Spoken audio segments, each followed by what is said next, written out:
نحمدہ ونصلی ونسلم علی رسولہ الکریم اما بعد فاعوذ باللہ من الشیطان الرجیم بسم اللہ الرحمن الرحیم اجعلتم سقایۃ الحاج و عمارۃ المسجد الحرام کمن آمن باللہ والیوم الآخر وجاہد فی سبیل اللہ لا یستوون عند اللہ واللہ لا یہدی القوم الظالمین صدق اللہ مولانا العظیم و صدق رسولہ النبی الکریم الامین ان اللہ و ملائکتہ یصلون علی النبی یا ایھا الذین آمنوا صلوا علیہ وسلموا تسلیما۔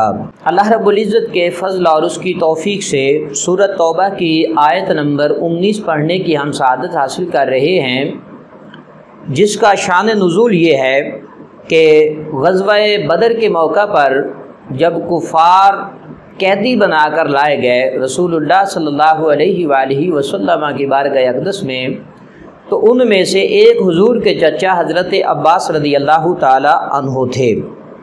جب گرفتار ہو کر آئے تو انہوں نے صحابہ کرام رضوان اللہ تعالی علیہ مجمعین سے کہا کہ تم کو اسلام اور ہجرت اور جہاد میں سبقت حاصل ہے، تو ہم کو بھی مسجد حرام کی خدمت اور حاجیوں کو پانی پلانے میں تم سے سبقت حاصل ہے۔ اس پر اس آیت مقدسہ کا نزول ہوا اور کہا گیا کہ جو عمل ایمان کے ساتھ نہ ہو وہ عمل کسی کام کا نہیں رہتا ہے۔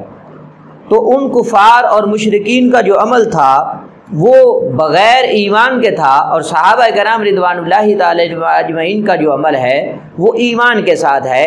کہا گیا اجعلتم سقایۃ الحاج و عمارۃ المسجد الحرام، کہ حاجیوں کو پانی پلانا اور مسجد حرام کی تعمیر کرنا، اس کو آباد کرنا، کمن آمن باللہ والیوم الآخر وجاہد فی سبیل اللہ، اور جو بندہ اللہ پر ایمان لائے اور آخرت پر ایمان رکھے اور اللہ کی راہ میں جہاد کرے، کیا تم ان کو ان کے ساتھ ملا رہے ہو جو دائرہ اسلام میں داخل نہیں ہوئے ہیں لیکن حاجیوں کو پانی پلاتے ہیں، بیت اللہ شریف کی تعمیر کرتے ہیں؟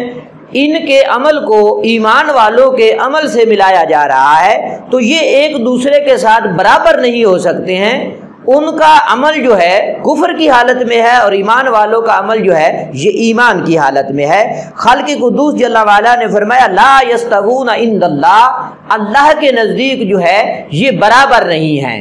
کافر جو ہیں وہ ایمان والوں کے برابر نہیں ہو سکتے ہیں۔ واللہ لا یہدی القوم الظالمین، اور اللہ تبارک و تعالی ظالم قوم کو ہدایت عطا نہیں فرماتا ہے۔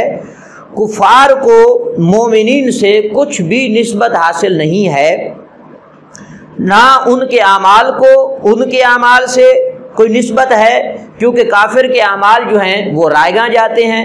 ایمان والوں کا جو عمل ہوتا ہے وہ اللہ کی راہ میں، اللہ کی بارگاہ میں مقبول ہوتا ہے۔